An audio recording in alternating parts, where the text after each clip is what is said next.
Hello दोस्तों, नमस्कार। आइए सुनाते हैं बड़ा या बुद्धि।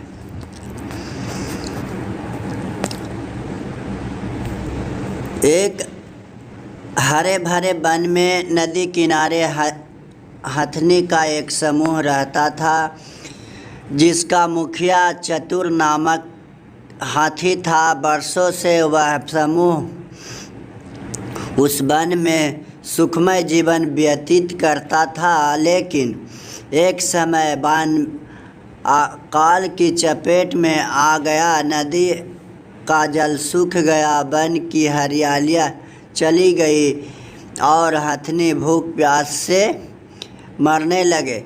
इस विपत्ति से निकलने की प्रार्थना के लिए सभी अपने मुखिया चतुर दत्त के पास गए और बोले, गजराज, इस अकाल की स्थिति में यदि हम और अधिक इस वन में रहे तो काल का ग्रास बन जाएंगे। यहाँ भूख प्यास से रहना दुष्कर है।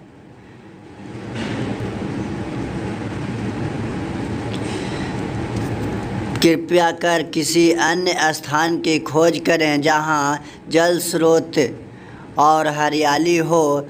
चतुर्दत्त विचार मग्न हो गया। कुछ देर विचार करने के बाद वह बोला, यहाँ से कुछ दूरी पर एक तालाब है जो पूरे वर्ष जल से परिपूर्ण रहता है।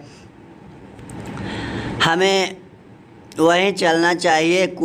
कल सुबह ही हम सब उस तालाब की ओर चलेंगे। लेकिन अगले ही दिन सभी हाथी उस तालाब की ओर चल पड़े। 5 दिन और 5 रात की यात्रा पूर्ण कर वे वहाँ पहुँचे। जल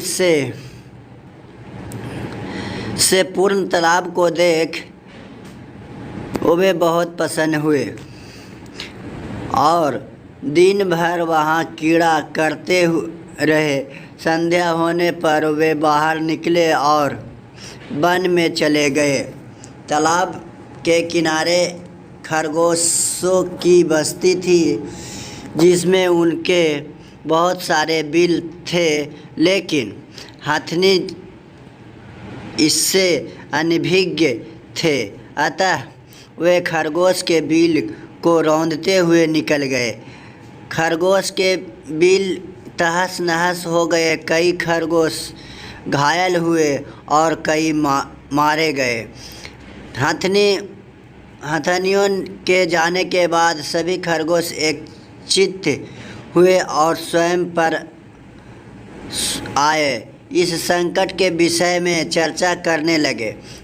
एक खरगोश बोला, हथनी का समूह प्रतिदिन जल के लिए तालाब में आया करेगा। ऐसे में हमारा यहाँ रहना कठिन हो जाएगा। वे हमारे बिलों के साथ हमें भी रौंद देंगे।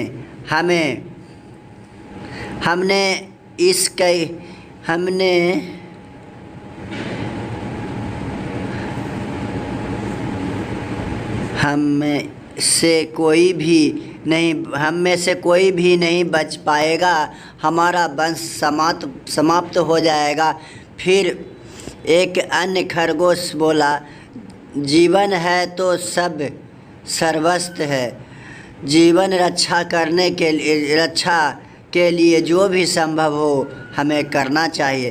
परिस्थिति कहती है कि हमें जीवन रक्षा के लिए तत्काल इस स्थान को छोड़कर अन्यत्र प्रस्थान करना चाहिए। खरगोश अपनी भूमि छोड़कर अन्यत्र जाने के विचार से दुखी थे। उनका दुख देख लंबकर्ण नामक खरगोश आगे आया और बोला, हम बरसों से इस भूमि पर निवास कर रहे हैं, हम अपनी भूमि क्यों छोड़ें? इस भूमि पर हमारा अधिकार है। हमें हथनियों से बात कर उन्हें यहाँ से आने से रोकना चाहिए। लेकिन उनसे कौन बात करेगा? कौन उन्हें समझाएगा? सभी खरगोश ने एक स्वर में पूछा, मैं उनसे बात करूँगा और यहाँ आने से मना करूँगा। लंबकर्ण बोला, लेकिन क्या वे तुम्हारी बात मानेंगे? अवश्य मानेंगे। मेरे पास एक युक्ति है।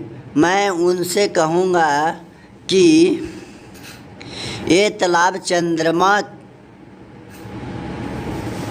में बैठे खरगोश का है और उसने आप लोगों का यहाँ आने से मना किया है। संभवतः वे मेरी बात मान जाए। लंबकर्ण बोला, अगले दिन लंबकर्ण हाथियों के मुखिया से मिलने तालाब के मार्ग में स्थित एक ऊंचे टीले पर बैठ गया। जब हथनियों का समूह वहां से गुजरा तो वह हथनियों के मुखिया चतुर्दत्त से बोला, गजराज, क्या आपको ज्ञात नहीं यह तालाब चांद में रहने वाले खरगोश का है? आपको बिना उसकी अनुमति के इस तालाब के जल का उपयोग नहीं करना चाहिए। चतुर्दत्त ने पूछा, तुम कौन हो? मैं चांद में रहने वाले खरगोश का संदेश वाहक हूँ। उसने मुझे अपने संदेश के साथ आपसे मिलने भेजा है। लंबकर्ण बोला, संदेश क्या है? चतुर्दत्त ने फिर से पूछा। संदेश है कि इस पवित्र तालाब में चंद्रदेव का वास है, इसलिए तुम लोग इसके जल का उपयोग नहीं कर सकते। मैं कैसे मान लूँ कि यह तालाब चंद्रदेव का है? जब तुम मुझे तालाब में चंद्रदेव के दर्शन कराओगे तभी मैं यह बात मानूंगा और अपने दल को यहाँ से आने से रोकूंगा। चलो मेरे साथ और स्वयं देख लो। कहकर लंबकर्ण चतुर्दत्त को तालाब के किनारे ले गया। उस समय तालाब में चांद की छाया पड़ रही थी। लंबकर्ण चतुर्दत्त को वह छाया दिखाते हुए बोला, गजराज, देखो, तालाब में चांद का वास है। अब तो मेरी बात मान लो। चांद की छाया को चंद्रदेव समझकर चतुर्दत्त ने उसे प्रणाम किया और वहाँ से लौट गया। उसके बाद उस तालाब में हथनियों का समूह कभी नहीं आया। इसीलिए कहते हैं, बुद्धि से किसी भी समस्या का समाधान किया जा सकता है।